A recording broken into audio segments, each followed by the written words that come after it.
Starting with the history of precis writing. History of precis writing की अगर हम बात करते हैं तो the word precis is of French origins. It is a French word which means to cut short, to make precise, right? And it is, the practice to cut short and to make precise, to make concise. It dates back to the Greco-Roman period, ancient Greece, ancient Rome के time period से ये practices जारी हैं। अब होता क्या था कि उस दौर में आपके पास बहुत सारा काम हो रहा था, पोएट्री में आपके पास, लॉ में काम हो रहा था, मेडिसिन में काम हो रहा था। लोग फिलोसोफर्स जो हैं वो बहुत ज़्यादा अपनी जो गाढ़ी फिलोसफीज़ हैं वो डिस्कस किया करते थे।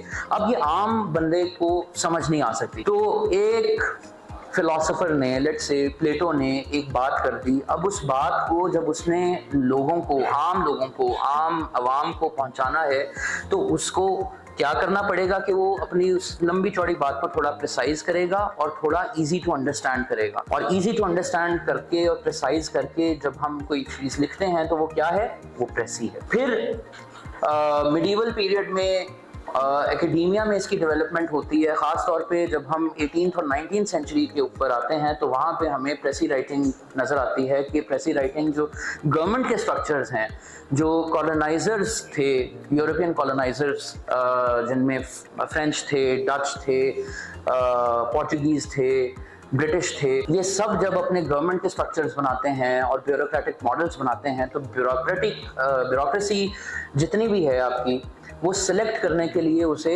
इस प्रोसेस से गुजारते थे। उन्हें एक पैसेज देते थे और उसे कहते थे कि इसको शॉर्ट कर दो। ये क्यों किया जाता था? ये सेम फिलॉसफी आज भी अप्लाई होती है both in India and Pakistan, in order to test bureaucrats के आगे जब आप फील्ड में जाएंगे, किसी भी आप ग्रुप में एलोकेट हो जाएं, तो आगे जाके जब आपके पास गवर्नमेंट की तरफ से इंस्ट्रक्शंस आएंगी, पॉलिसीज आएंगी, लॉज बनेंगे, तो आप इस काबिल होंगे कि आप उसे पढ़ के आम अल्फाज में, सादा अल्फाज में अपने क्लाइंट्स को और जो आपकी पब्लिक है जिसे आप डील कर रहे हैं, आप कम्युनिकेट कर देंगे। So this is the history and philosophy of precis writing. अब प्रेसी राइटिंग ये वो क्वेश्चन है दैट कैन लिटरली मेक और ब्रेक योर एंटायर सीएसएस। आप प्रेसी राइटिंग के 20 मार्क्स को अगर हल्का लेते हैं और उसको उतनी इंपॉर्टेंस नहीं देते, उतना टाइम नहीं देते जितना वो डिजर्व करता है, और उसमें अगर आपके मार्क्स जो हैं वो कम हो जाते हैं, लेट्स से अगर आप 20 मार्क्स हैं, 20 में से 14-15 मार्क्स अच्छे कंसिडर होते हैं, इवन 16 तक भी कुछ लोग जाते हैं। लेकिन अगर आप यही मार्क्स 20 में से 8 ले लें, 7 ले लें, तो फिर बेटा it can break your CSS. कैसे? कि there are many aspirants each year जो कि रिटर्न क्लियर कर लेते हैं, इंटरव्यू भी क्लियर कर लेते हैं, लेकिन एलोकेट नहीं होते। क्यों? क्योंकि मार्क्स कम हैं, जितने मार्क्स चाहिए थे उतने नहीं है। तो सारी गेम यहाँ पे मार्क्स की है। ये 20 नंबर का क्वेश्चन अगर आप सही तरीके से अटेम्प्ट नहीं करते, जो इसके लवाजमात हैं, जो इसके रूल्स हैं, वो अगर आप सही तरीके से उनको मीट नहीं करते, तो क्या होगा कि आप मिसाल के तौर पे 10 मार्क्स आपने ले लिए, आगे जाके हो सकता है कि आप सिर्फ 2 मार्क्स से आपकी एलोकेशन रह गई हो, जैसा कि बहुत सारे केसेस में हुआ है। तो उस सूरत में फिर आपको रियलाइज होगा कि अच्छा, अगर मैं प्रेसी के ऊपर थोड़ा मजीद काम कर लेता या उसे थोड़ा मजीद पॉलिश कर लेता तो शायद मेरी एलोकेशन होता। प्रेसी के पेपर में सबसे इंपॉर्टेंट क्वेश्चन है प्रेसी का। मैंने उस दिन भी बात की थी कि although it carries only 20 marks, लेकिन इसका वेट जो है वो पूरे पेपर में 50% है। Look at the title of the paper, precis and composition. So आपके 7 क्वेश्चंस हैं इसमें, उनमें से सिर्फ एक प्रेसी है, बाकी सब पार्ट्स आपके कॉम्पोजिशन में आ जाते हैं, जिसमें आपके कॉम्प्रिहेंशन भी है, ट्रांसलेशन भी है, आपकी करेक्शन ऑफ सेंटेंसेस भी हैं, आपकी नरेशन भी है, आपकी वॉइस भी है, आपकी यूज ऑफ प्रेपोजिशंस भी है, आपके एनालॉजीज भी हैं, आपके इडियम्स भी हैं, आपके पेयर्स ऑफ वर्ड्स भी हैं, आपकी वोकैबुलरी भी है।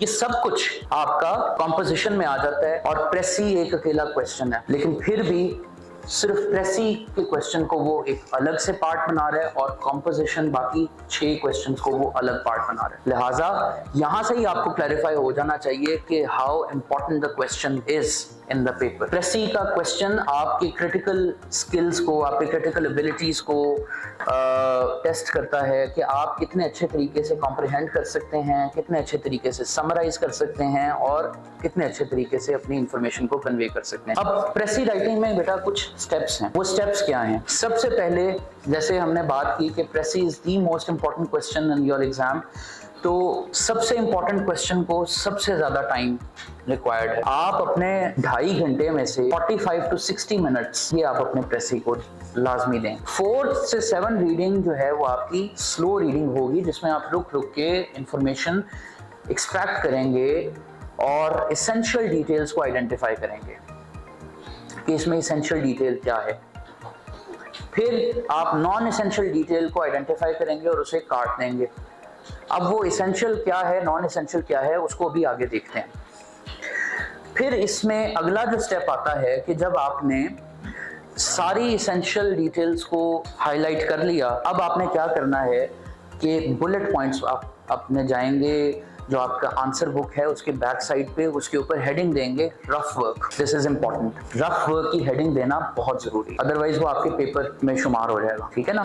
तो रफ वर्क की हेडिंग आपने लाजमी देनी है। अच्छा, उसके बाद उस रफ वर्क में आपने वो जो सारी इंपॉर्टेंट डिटेल्स हैं उनको बुलेट पॉइंट्स की सूरत में, छोटे छोटे फ्रेजेस और क्लॉजेस की सूरत में, बुलेट्स की सूरत में आपने उनको लिख लेना है क्रोनोलॉजिकली। जिस ऑर्डर में ऑथर ने लिखा हुआ है उस ऑर्डर में लिखें। जो बात ऑथर ने पहले की हुई है वो बात आप पहले पॉइंट बना लें, जो बात ऑथर ने बाद में की है उसका पॉइंट बाद में बना लें क्रोनोलॉजिकली। जब आपने ये पॉइंट्स बना लिए, अब बेटा आपने अपने प्रेसी के पैसेज को रख देना है साइड पे। अब जब तक आप प्रेसी कर नहीं लेते ना, उस वक्त तक पैसेज के ऊपर दोबारा नजर डालना समझ लो कि गुनाह है, हराम है। ऐसा क्यों है? ऐसा इसलिए है कि based on my experience I have seen students के जो स्टूडेंट्स इस तरीके से बार बार पैसेज को कंसल्ट करते हैं वो फिर प्रेस ही नहीं कर पाते। वो क्या करते हैं? वो करते हैं जनाब पैराफ्रेजिंग। हमें प्रेस ही बनानी है, पैराफ्रेजिंग नहीं करनी। पैराफ्रेजिंग क्या होती है कि आप एक बात को लिखे हुए को समझ के अपनी अंडरस्टैंडिंग के मुताबिक उसको अपने वर्ड्स में दोबारा लिखते हैं। यानी आपने एक सेंटेंस पढ़ा, उसको शॉर्ट करके प्रेसी में लिख दिया, फिर दूसरा सेंटेंस पढ़ा, उसको शॉर्ट करके लिख दिया, और वो एक्चुअली शॉर्ट हो नहीं रहा होता, वो आपको लग रहा होता है कि शॉर्ट हो रहा है, लेकिन आप उसको एक्सप्लेन कर रहे होते हैं, तो वो एक्चुअल लेंथ से ज़्यादा बन रहा होता है। यही रीज़न थी कि याद करो हमने एग्जामिनर रिपोर्ट पढ़ी थी। एग्जामिनर रिपोर्ट में उसने क्या बताया था? उसने बताया था कि कुछ एस्पायरेंट्स ने बहुत ही शॉर्ट प्रेसी कर दी, सिर्फ 50 वर्ड्स की, जहां 140 वर्ड्स या 110 130 इस तरह की रेंज उसने बताई हुई थी कि इतने वर्ड्स रिक्वायर्ड थे, और कुछ एस्पायरेंट्स ने 50 वर्ड से कम की प्रेसी की, कुछ एस्पायरेंट्स ने 600 वर्ड से ज़्यादा प्रेसी की। तो वो जो 600 वर्ड्स के साथ प्रेसी कर रहे हैं ना, वो बेसिकली ये मिस्टेक कर रहे हैं कि वो पैसेज को सामने रख रहे हैं और एक एक सेंटेंस पढ़ के उसकी प्रेसी बनाने की कोशिश कर रहे हैं। तो प्रेसी ये नहीं है। Precis is a logical, concise, short summary of the entire passage that covers all the essential information. Non-essential information को प्रेसी अपने अंदर इंक्लूड नहीं करती। अब वो non-essential information कौन सी है वो भी हम आगे देखेंगे। तो आपने क्या किया कि आपने वो पॉइंट्स बना लिए। अब पॉइंट्स बनाने के बाद अगला स्टेप क्या है आपके लिए कि आप उन पॉइंट्स को एक्सपैंड करके सेंटेंसेस लिखना शुरू करते हैं, और हर सेंटेंस के दरमियान आप कनेक्टिंग वर्ड्स और कनेक्टिंग फ्रेजेस यूज करते हैं ताकि कोहेरेंस और कोहेजन को मेंटेन कर सकें। कोहेरेंस और कोहेजन क्या होती है सुन लें। Coherence is basically a logical flow of ideas, यानी आपके ऑथर ने पैसेज में आइडियाज को एक लॉजिकल फ्लो में रखा हुआ है, और आपकी प्रेसी भी उन्हीं आइडियाज के लॉजिकल फ्लो को मेंटेन करेगी। और दूसरी बात cohesion. Cohesion is basically connection between your sentences and your paragraphs. Cohesion, जब आप connecting phrases को, connecting words को, जैसे moreover, therefore, however, in addition to, having said that, in connection with, इस तरह के जब आप वर्ड्स को यूज करके या फ्रेजेस को यूज करते हैं तो ये आपके कोहेजन को मेंटेन करते हैं। सो आपने कोहेरेंस और कोहेजन को मेंटेन करते हुए हर पॉइंट को एक्सपैंड करके एक आपने एक बॉडी बना ली। अब इस ये जो आपका रफ ड्राफ्ट बना है, फर्स्ट ड्राफ्ट, इसको आप चेक करेंगे, इसको आप 6 पैरामीटर्स पे चेक करेंगे। कौन कौन से 6 पैरामीटर्स? जो आपको मैंने बताए थे, स्टार्टिंग विद योर स्पेलिंग्स, उसको चेक करें कि उसमें कोई स्पेलिंग मिस्टेक ना हो। फिर दूसरी चीज उसमें देखें कि उसमें कोई टेंस की मिस्टेक ना हो। तीसरी चीज उसमें देखें कि सब्जेक्ट वर्ब एग्रीमेंट का मसला ना हो। चौथी चीज उसमें देखें जो आपके फ्रेजेस और आपके वर्ड्स और आपके क्लॉजेस हैं उनका अरेंजमेंट सही है। पांचवी चीज वोकैबुलरी को अच्छे तरीके से देखें कि कहीं कोई वर्ड जो है वो आपने पैसेज से उठाया तो नहीं हुआ, कहीं कोई वर्ड जो है वो out of place, out of context तो नहीं यूज हुआ। और छठी चीज पंक्चुएशन। इन 6 पैरामीटर्स के ऊपर आपने अपने उस रफ ड्राफ्ट को चेक करना है। जब आपने ये सारी अपनी तसल्ली कर ली, सारी चीजों को ठीक कर लिया, जो गलती थी उसको ठीक कर लिया, अब आपके पास आपका सेकंड ड्राफ्ट बन गया जिसमें आपने इन सारी चीजों को ठीक किया हुआ। ये जो सेकंड ड्राफ्ट है इसको उठा के आप अपने पेपर में कर रहे हैं। अब मुझे ये बताएं कि 7 टाइम्स रीडिंग, एनोटेशन, फिर रफ ड्राफ्ट, पहला रफ ड्राफ्ट, फिर दूसरा रफ ड्राफ्ट, फिर अपना जो पेपर में जो आपने नीट प्रेसी करनी है, अब ये सारी प्रैक्टिस करते हुए, ये सारी एक्सरसाइज करते हुए आपको 45 मिनट लग जाएंगे? हाँ लग जाएंगे, इतना तो लग ही जाएंगे। सो यहाँ से आपको जस्टिफाई हो जाता है कि आपने प्रेसी को करना भी किस तरह से है और उसको टाइम भी कितना देना है। ये सारी प्रैक्टिस जरूरी है। क्यों जरूरी है? इसलिए बेटा, इसलिए because it carries 50% weightage of the entire paper. इसको इतना टाइम दोगे तो उसमें निखार पैदा होगा। अदरवाइज अगर आप इस सीक्वेंस को फॉलो किए बगैर आप वही वाला काम करते हैं कि क्वेश्चन 5, 6, क्वेश्चन 4, क्वेश्चन बाकी इस तरह के जो क्वेश्चन हैं इनको अगर आप पहले कर लेते हैं तो पीछे अक्सर औकात ऐसा होता है कि प्रेसी के लिए टाइम बचता है कितना? 20 मिनट, 25 मिनट हार्डली। तो इतने से टाइम में आप ये सारा कुछ तो नहीं कर सकते।